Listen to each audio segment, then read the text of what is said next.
Hi children's. நான் இன்னைக்கு உங்களுக்கு ஒரு குட்டி கதை சொல்ல போகிறேன்.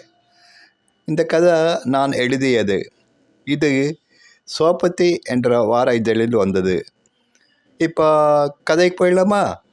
ஒரு காட்டில் ஒரு பெரிய பிரச்சனை வந்தது. என்ன பிரச்சனைன்னு கேட்குறீங்களா? காட்டில் உள்ள விலங்குகள் ஒவ்வொன்றாக மறைந்து கொண்டே இருந்தது. தேடும்போது அவற்றின் இருந்த உடல்கள் பார்க்க முடிஞ்சது.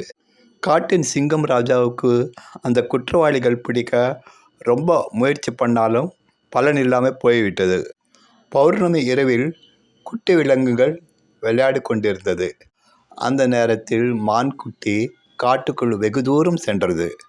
வழி தெரியாமல் அம்மா அம்மா என்று அழ ஆரம்பித்தது.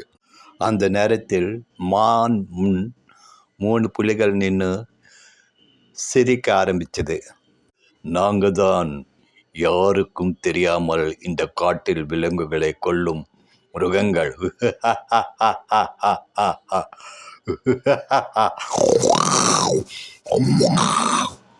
3 புலிகள் என்னை கண்டிப்பாக கொன்னுடுவாங்க என்ற எண்ணம் மான்குட்டிக்கு வந்தது.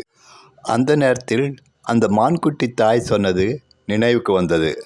உடனே அங்கே இருந்த ஒரு புதற்குள் ஓடினாள். குட்டிமான் அந்த புதற்குள் இருக்கும் செடி இலைகள் தின்ன தொடங்கியது. சிறிது நேரம் கழித்து அந்த குட்டிமான் ரொம்ப வேகமாக வந்து ஒரு புலியை கடுமையாக உதைத்தது. அந்த புலி கீழே விழுந்தது. ஆனால் மற்ற 2 புலிகள் அந்த குட்டிமானை ஒரே நேரத்தில் கொன்று பின்னர் 3ம் சேர்ந்து மானை உண்ணத் தொடங்கினாள்.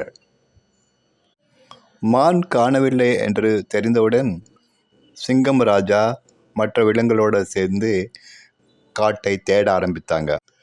குட்டிமான் உடலையும் 3 புலிகள் ஒரே இடத்தில் இறந்து கிடைப்பது எல்லாரும் பார்த்தாங்க.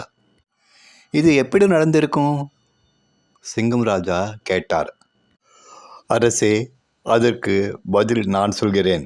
அந்த இலைகள் சாப்பிட்ட சில நேரத்தில் உன் உடலில் உள்ள இரத்தத்தில் கலந்து முற்றிலும் விஷமாயிடும் என்று நான் என் மான்குட்டியிடம் சொல்லியிருந்தேன். அந்த மான் அந்த விஷ இலைகள் சாப்பிட்டு தன் விஷம் நிறைந்த உடலை அந்த புலிகளுக்கு கொடுத்தது என்று சொல்லி அந்த குட்டிமான் தாய் அழ ஆரம்பித்தது. இந்த குட்டிமான் நம்ம காட்டுக்கே மாவீரன் ஆகிவிட்டாள் என்று சிங்கம் ராஜா சொன்னார். இந்த கதை உங்களுக்கு பிடித்ததுன்னா நான் உங்களுக்கு தேங்க்ஸ் சொல்கிறேன். ஒருவேளை பிடிக்கவில்லை என்றால் நான் உங்கள் நேரம் வீணாக்கினதுக்கு நான் உங்களுக்கு சாரி சொல்கிறேன். மீண்டும் அடுத்த கதைக்குள் பார்க்கலாமா?